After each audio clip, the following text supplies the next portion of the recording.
If they're going to give it to you, you should say, I want to do what's best for my city, not what you think is best for my city. Free thinking is for people who want to get hurt. Well, I know, but that's what I'm saying is you should take that stand for your city. Well, I'm not. Well, okay, right? Why would you even think for yourself? Just give me a politician. Good. No, I mean, we have to report on the funds that we get. Yeah, but if there are stipulations that take away our choice, like you just said you agree with, if there are stipulations that do that, will you refuse the money? But I don't think the stipulations tied to ARPA funds are. But if there are stipulations that restrict our choices, will you refuse the money? For example, I love the Federal Reserve. You can't give me the right to be a human being. I'm fine with that right. Now you can keep me from having that if you've got all the policemen and all the jobs on your side.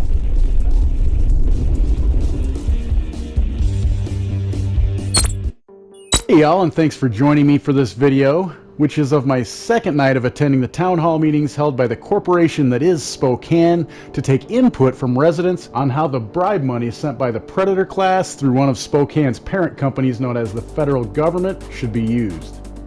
Before I move on to show you my experience on this, the third and final night of these town halls, I want to point out that not one of these city officials, elected or not, seems to know what strings are attached to this money.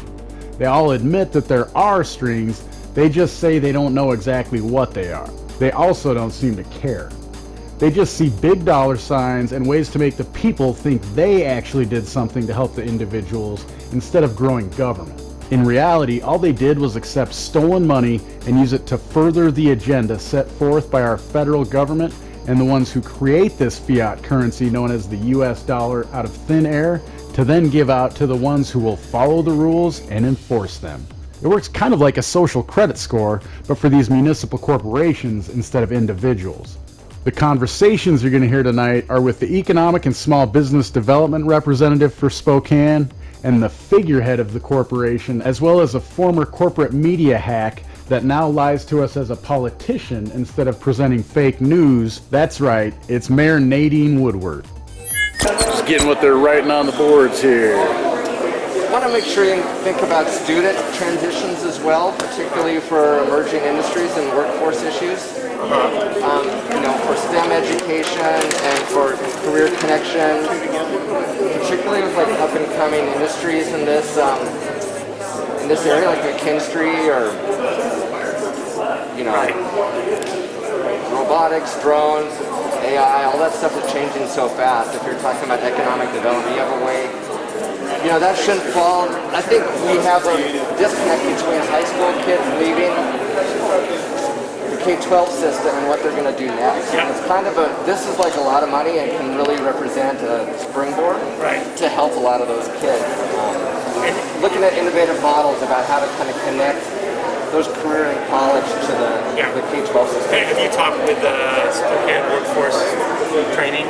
Yeah, I know. Yeah, Mark and Mike. Right. I'm from Innovia Foundation. Right. Okay. I'd love to hear about it. Probably take it to them. Oh yeah, absolutely. What would help these folks build wealth by providing like very small property owners that just own a home or maybe a small commercial establishment, teach them how they can develop that property to provide some wealth. And this isn't something that's typically known or taught as a big secret, right? And like only the big developers are going to do this kind of stuff. They really focus on. What do they teach them? Yeah, they teach them the zoning laws, how you submit a plan, how do you get through the system. I mean, all the important stuff. For a home-based business or for a property owner. Okay. It's all about developing property. So if you have a home, and let's say, people that have more money are much easier. They can hire an attorney, a land use attorney. They can talk to people they know, and they can get stuff done. But if you go to the West Central neighborhood, there's people there that would have no idea how to go about this. This organization comes in and holds these meetings with neighborhood people and teaches them how to become a developer, like a small-scale developer. Yeah. There might be a lot next door to their house that they would want to buy and build something that's going to provide generational wealth for their families. Well, and these kind of things financing too for those kind of things. I mean, some of these dollars can help with that backing for micro lending or for community lenders like Craft Free and others. But you don't have the same requirements as a bank maybe can do with community lending. I mean, but I mean, but financing is pretty inexpensive. The tougher thing is having the idea, knowing what to do, how to market it, how to build it, how to get it permitted. Access to the information. Exactly. So is that something that I mean, how many of your people own their small business? Right? They might be Hispanic-owned business, right? And they might want to know, like they might have a big parking lot that they could do something else with. Yeah, some of them are private. Some of them have land. Okay. You know, businesses all around. Bring your individual members. Thank you. And just, you know, it won't be tomorrow, but just send it anyway, and I'll catch it on the weekend. But I mean, I can send you the link to that group, and I really want that group to come to Spokane and start teaching. We need housing, we need construction, we need additional businesses. Yeah. And I can just imagine where it puts all those trades to work. Right. It puts so much industry into the city. Right. What was the name of the group you were talking about? I'm sorry. Yeah, it's called the Incremental Development Association. Okay. And they're kind of nationwide, and they have people on the ground in different cities, and their whole goal is wanting to help people help themselves. I heard what you were talking about, like development and kind of like, you know. Yeah. I like that. Has there been any talk, or is there any possibility to use these funds for like businesses that have already been open and are struggling because of the restrictions that have, you know, the shutdowns and all that happened over the last year? I mean, there's a lot of people that are really hurting and had to close down businesses. There are a lot of restrictions on these dollars, seeing that they're coming from the federal government. So I don't know the intricacies of all the different rules and regulations. But I mean, it is possible that there could be some way to direct it to a group maybe that is more of like a chamber or that type of organization that can provide grants. But I don't think the city could be in the position of giving out individual federal dollars to private companies or individuals. I just don't think that. Right now, I mean, that makes sense, but like for myself, all I see when the federal government is giving us money is I see, like you said, strings attached to it. They're going to say you're not allowed to be free anymore. So like someone that doesn't have the money, like he said, to hire a lawyer, or like you said, someone said that, to hire a lawyer, they don't have those resources, and now we're putting extra stipulations on them. So it's putting people in more. It's not really allowing the people that need the help to get it. So I guess personally, my opinion would be if there's all these stipulations that say that you have to have this or you have to have this to qualify, we shouldn't accept the money. We should say no and give it back. Just tell the federal government to give it back to taxpayers. I mean, I know they're going to do that, but we could take a stand as a city and actually support the people rather than just these agenda items that are being pushed through. I mean, that's a valid point. Right. No, exactly, because you would start a program, or you would start a business, you'd put people to work, you'd start an industry, but then it couldn't be sustainable. That's what's critical. It needs to be sustainable.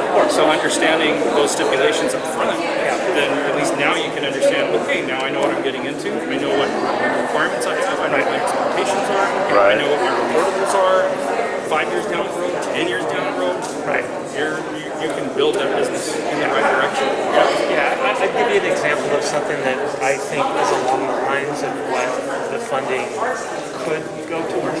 So you guys are familiar with like the East Sprague area that they've done the recent streets. Well, I know that I don't have the proof yet. I just got here, but I want to obtain, property tax and sales tax records for that stretch from several years from before they put that in, and then we'll go out several years, and I can almost guarantee that the sales tax and property tax will have gone up in large part because of the investment that the city made by cleaning up and putting in streets, sidewalk, curbs, gutters, and I was just by there today. There's all kinds of new businesses that have opened up out there. He's referring to gentrification, where the municipal corporation, this one happens to be Spokane, but it doesn't matter which one, as this happens everywhere, takes properties that are in low-income areas and not generating very much extortion money for the city, and then gives incentives like short-term relief of extortion practices to developers who will come in and revitalize that area,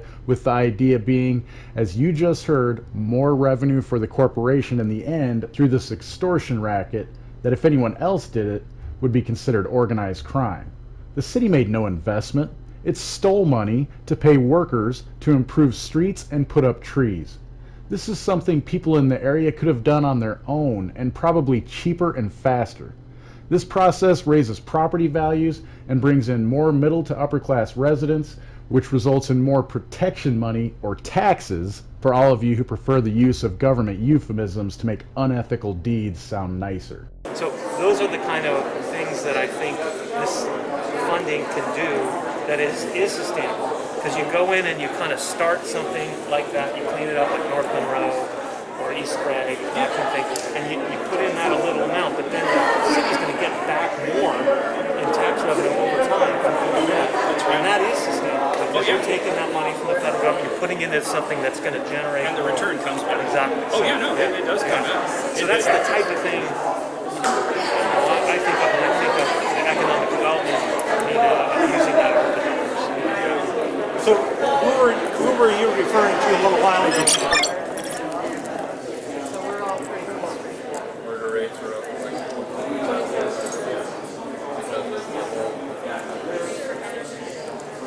A lot of cities have been experiencing that.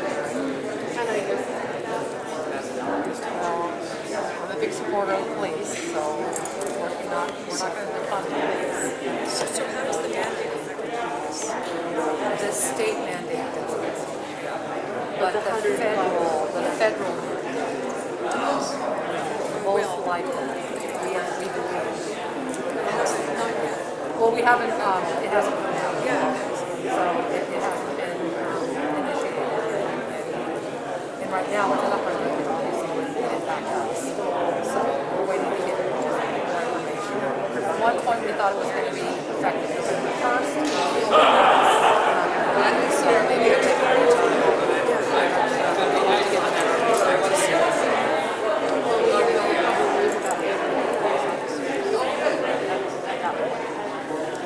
Yeah, I don't know what that is. We don't know yet. I don't even know what the vaccination is.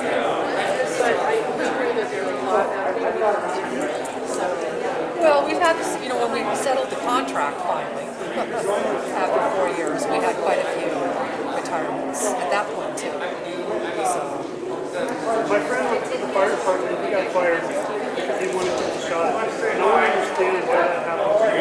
What you did to Well, there's pending litigation, so I'm not supposed to talk about that, like the specifics. But I will tell you that this wasn't my mandate. I did not issue a mandate for city employees, but our firefighters did fall because they get their licenses, their EMT and paramedic licenses through the state. So they fell under the state mandate. What happened in Spokane Valley? Because I heard there were accommodations made in Spokane Valley for all the firemen. What's Spokane different? I don't know the specifics.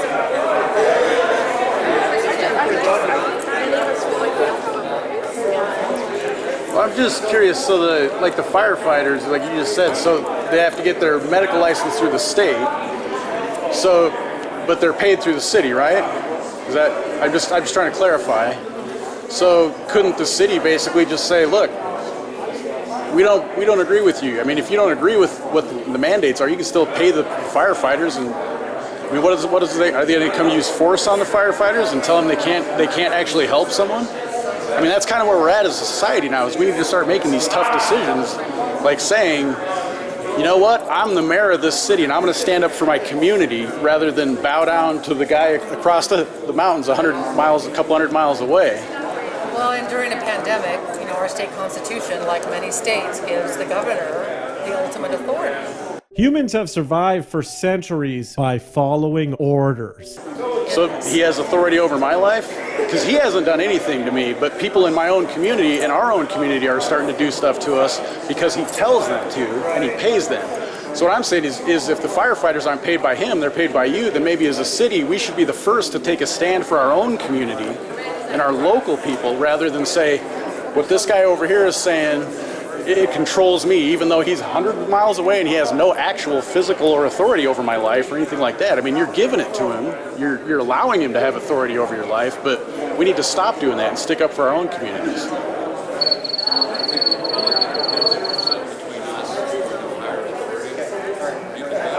Well, actually, as a mayor, the state has more authority.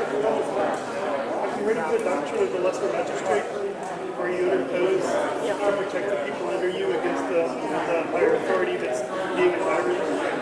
When it's, if nothing else, you can have your bully pulpit, but you can take a stand for this fireman because I don't know why they should be looking for a job right now. And the police, we did that.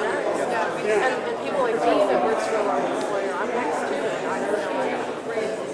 I don't want to take the vaccine. I shouldn't be forced. Nobody should be forced to choose between their livelihood and a shot. Right. That's why I didn't issue a mandate for the city. I hear you. Somebody to step up.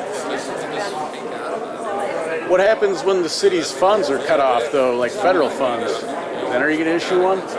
Well, I have multiple times. On the television station, radio, newspaper, they've covered. I guess I don't really get I don't believe it. So I have. I just haven't heard it. That doesn't mean I didn't do it. I haven't done it. Probably doesn't even show on Facebook. Well, I mean, I know it's not the hopefully same. people don't get all their news from Facebook. I know, exactly. I'm just saying, Which I do think a lot of people do. I actually see people look at who they Well, you know, it's funny because during the pandemic when everything was shut down. During the pandemic, when everything was shut down? Wait, didn't she just say we are in a pandemic? And the words on paper in some book in Olympia give whoever happens to be sitting on the throne godlike powers over our lives based on the recommendations of someone I don't know, let alone trust in making my healthcare decisions? Well, and during a pandemic, you know, our state constitution, like many states, gives the governor the ultimate authority. I thought people would be more, apt to get So the pandemic's over? But I have spoken out about it multiple times. Every single time I've been asked if I was going to institute a mandate. So how do you feel about it? I mean, I know you keep handing out the vaccine passport system. How do we stop Like that? this, they're going to try to spread that. I know that very well. What's a second class citizen?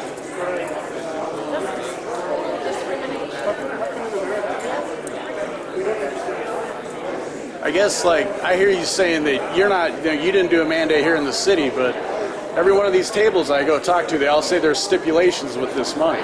And I have a feeling that their stipulations are going to be certain mandates and things like that. So at that point, even though you may not mandate it, you kind of are by proxy by accepting all this money. So maybe at some point we should say, like I said, no, we don't want this dirty money, this bribe money. So that's kind of what it is. I don't know if the ARPA money is going to be tied. What's that?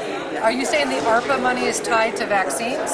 I don't know if it's tied to vaccines, but there are stipulations to it about how it can be used. Well, yeah, I mean, there are definitely stipulations. But as a city, shouldn't you, as the leader of this city, accepting that funds, be able to say, look, this is how, if they're going to give it to you, you should say, I want to do what's best for my city, not what you think is best for my city. Well, I know, but that's what I'm saying, is you should take that stand for your city. Well, I'm not going to. Well, okay, right? Just give me a politician. Good. No, I mean, we have to report on the funds that we get.